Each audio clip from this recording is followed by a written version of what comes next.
Passport হাতের কাছে পাহাইয়া আনন্দ করিয়া সেই যে চলে আসলাম বাংলাদেশে রে।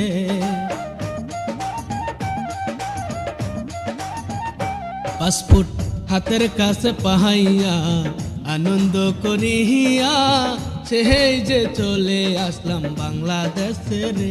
মায়ের কথা মনে পড়লে কলিজা মোর পোড়ে, মায়ের কথা মনে পড়লে, মায়ের কথা মনে পড়লে কলিজা মোর পোড়ে। এমন মায়ের কেমনে ভুলিয়া থাকবো, এমন দরদি হবে কেউ হবে না আমার মা।